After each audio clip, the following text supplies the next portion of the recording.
Bonjour. Souvent on pense qu'un roman historique, ça nous envoie dans un passé révolu qui n'a aucun rapport avec le présent. Pas du tout, bien au contraire. En tout cas, moi, les thèmes que je traite dans mes livres ont toujours une résonance avec le présent et même avec notre quotidien. Tenez, par exemple, les énergies renouvelables, ça a l'air très moderne, très récent. Utiliser les éléments naturels donc pour faire de l'énergie qui ne salit pas. Pas du tout, c'est une idée vieille comme le monde, j'allais dire. Le vent fait tourner les moulins, on en a servi aussi de l'eau, aussi pour les moulins, mais aussi pour les forges. Et le soleil.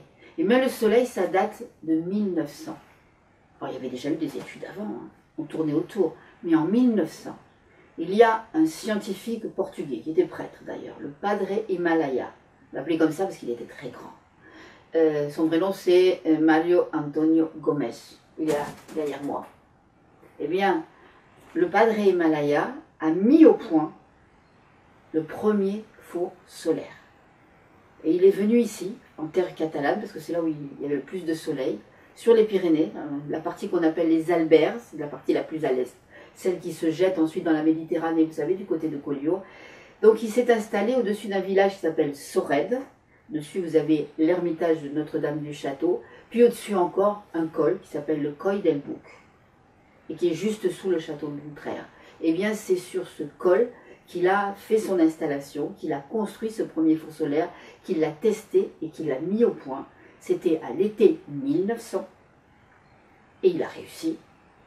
Il a même tellement bien réussi que comme cet été-là était torride, les paysans du coin étaient persuadés que c'était à cause de son four que leur vigne était en train de cramer sous les rayons du soleil. Ils sont montés là-haut pour lui faire un mauvais sort. Heureusement, comme c'est un grand pédagogue, il a réussi à leur montrer que non, il n'y était pour rien. Quoi qu'il en soit, c'est une histoire extraordinaire que j'avais envie de raconter et qui nous touche, nous, aujourd'hui, forcément. C'est donc 1900. Et je vais commencer tout de suite avec donc l'ermitage du soleil. Ses yeux, c'est ce qu'il vit en premier et qu'il arrêta net alors qu'il descendait comme tous les matins vers la fabrique. Deux prunelles de jet qui vous transperçaient jusqu'au tréfonds de votre âme, acérées et pensives à la fois. Elles étincelaient d'une lumière qui semblait venir de l'intérieur. Comme l'eau du puits de la rivière qu'un rayon de lune faisait miroiter les nuits d'été, laissant croire à celui qui arpentait le quartier du Christ, une cigarette au coin des lèvres, à la recherche d'un peu de fraîcheur, qu'une lampe mystérieuse venait de s'allumer dans les profondeurs obscures et humides du boyau de briques. Cette lueur secrète l'avait toujours fasciné. L'homme était grand, très grand même. Il dépassait de 2 têtes le Joan du Mouli d'Encassani, qui ne passait pourtant pas pour être petit, avec lequel il était en train de parler.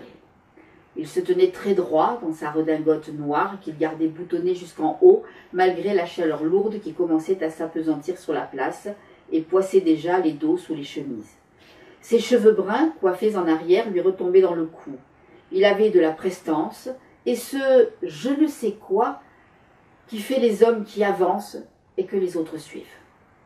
Il donnait des ordres sans élever la voix, avec calme et méthode. Et les villageois obéissaient, se mettant à deux pour soulever les caisses les plus lourdes, amenant le mulet sur les flancs duquel on arrimait de longues barres de fer. Même le Chiribi, le garçon de café Margined, avait posé le torchon avec lequel il nettoyait les tables et donné la main sans souci de salir l'impeccable tablier blanc qui lui saignait les reins. La place de la République de Sorède grouillait de monde, bien plus qu'au moment de l'arrivée de la diligence quotidienne qui attirait pourtant bien des curieux. La Bécoille avait battu le rappel de tous les hommes valides qui n'étaient pas au champ ou au chantier.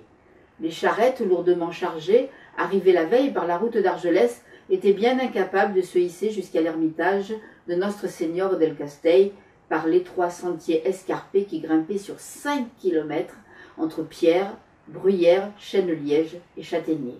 Il allait falloir monter tout le matériel à dos d'homme.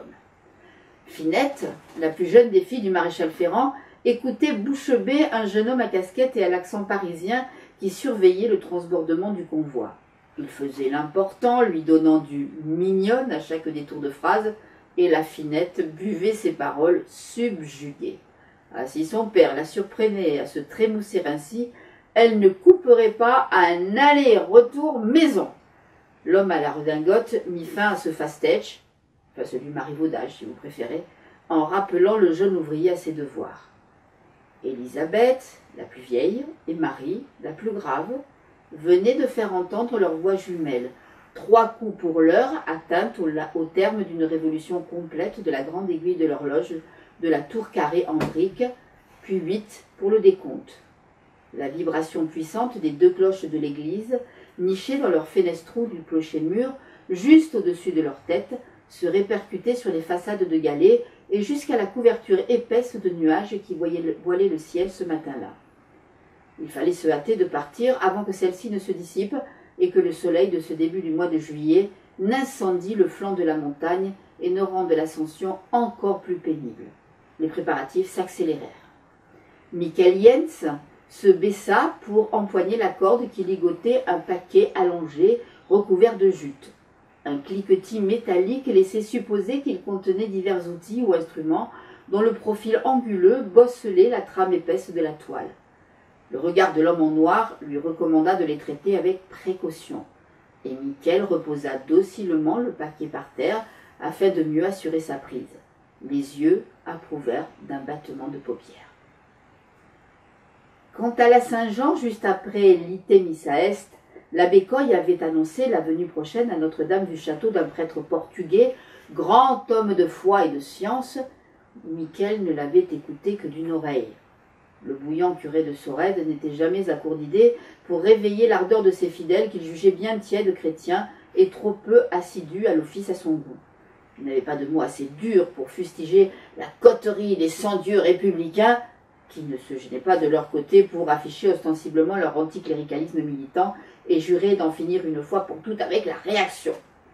Depuis leur récente victoire aux élections, ils faisaient feu de tout bois et le nouveau maire radical, Achille Vassal, était le plus virulent.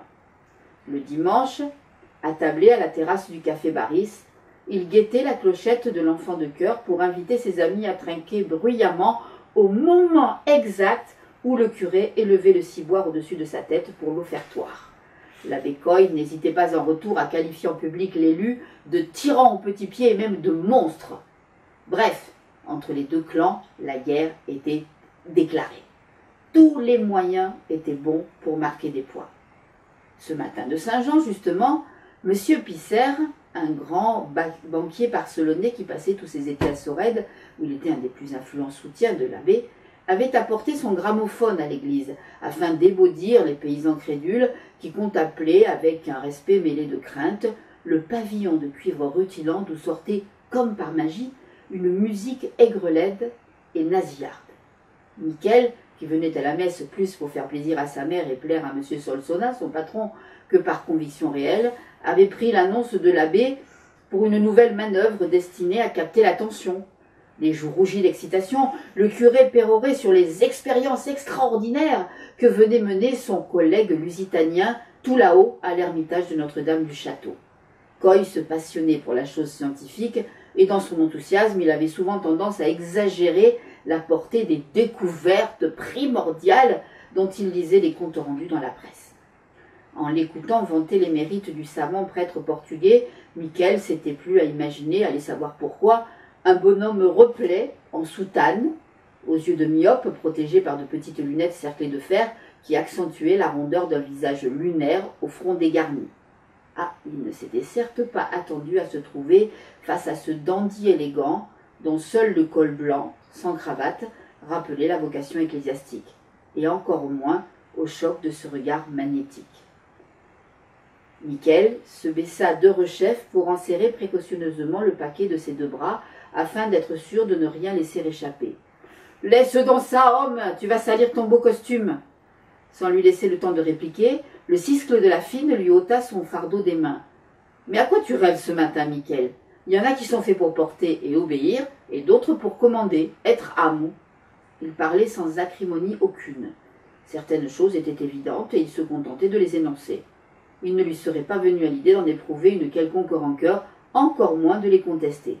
« Je ne suis pas un patron, » protesta machinalement Michael. « Tu le seras un jour, c'est écrit dans le grand livre. » Ses yeux louches, qui regardaient dans des directions différentes, comme si l'un gaulait les noix, tandis que l'autre, qui était l'arrivée des gardes champêtres, donnaient au ciscle des airs de prophète inspiré et sans s'en rendre compte, il empruntait parfois leur vocabulaire.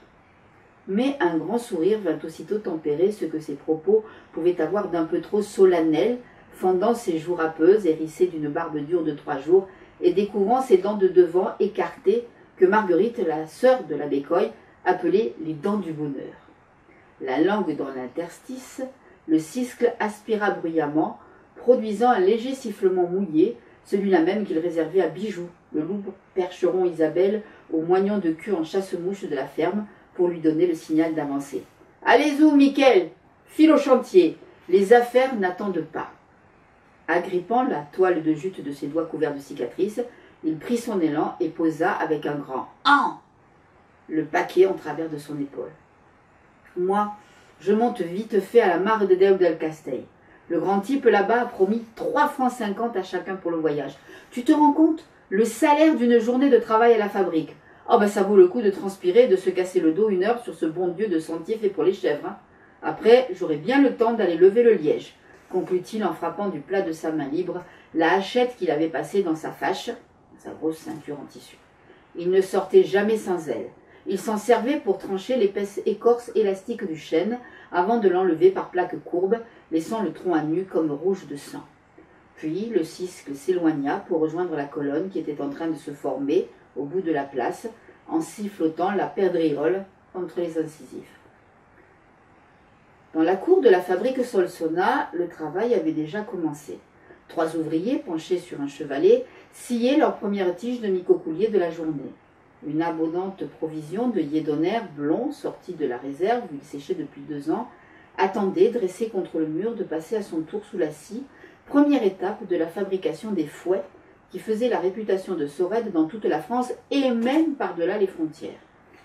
Mickaël s'accorda une pause pour examiner d'un œil critique les troncs lisses, minces et droits, et vérifiant les retournants du bout des doigts qu'ils ne présentaient aucun nœud. Ils étaient parfaits. Les Sporgaires, les lagueurs, avaient bien travaillé. Les fibres longues du micocoulier donnaient au bois, à la fois dense et léger, une souplesse naturelle, une flexibilité qui convenait à la perfection à la confection des fouets, chambrières et cravaches à laquelle il était destiné. On plantait les arbres très proches les uns des autres, et mieux encore, dans des terrains accidentés, pour les obliger à pousser très droit, afin d'aller chercher leur part de soleil. Quand ils étaient assez grands, on les coupait à la base, et on sélectionnait 2-3 rejetons par souche. C'est là que durant l'été, pendant plusieurs années, les lagueurs entraient en action. Ils coupaient au fur et à mesure les branches pour obtenir des troncs lisses et élancés. Les cicatrices de ces mutilations rentraient au fil du temps et de la croissance du micocoulier au cœur du bois, ce cœur qu'on notait ensuite lorsqu'on refendait les tiges. Quand on ne pouvait plus faire le tour du tronc avec ses 2 mains à hauteur de poitrine, on le coupait. Lors du reflux de la sève, et en lune descendante bien sûr, pour éviter les vers du bois. Les barres, longues de 5 à 7 coudées, étaient alors mises à sécher jusqu'au moment où elles pourraient enfin être sciées et façonnées. Celles-ci, il les reconnaissait, venaient de la vallée de l'Availle, au pied de la Massane, qualité exceptionnelle. Mickaël reposa la barre qu'il venait d'examiner, satisfait. Un des ouvriers en manche de chemise le salua d'un mouvement de tête, et le jeune homme reconnut les taches de rousseur du Francesque, du Massinas, avec lequel il avait usé ses fonds de culotte sur les bancs de la communale. Il répondit à son salut et se demanda s'il lui fallait s'approcher pour lui demander des nouvelles de sa jeune épouse qui, au dire de la mère Jens, était enceinte. Mais le futur père avait à nouveau courbé le front sur son ouvrage et Mickaël renonça. Après tout, le Francesque et lui avaient partagé fort peu de choses à l'école. Le gamin aux taches de son sommeillait près du poêle au fond de la classe, tandis que lui, Mickaël, collectionnait les bons points depuis son pupitre au premier rang, juste devant le bureau du maître.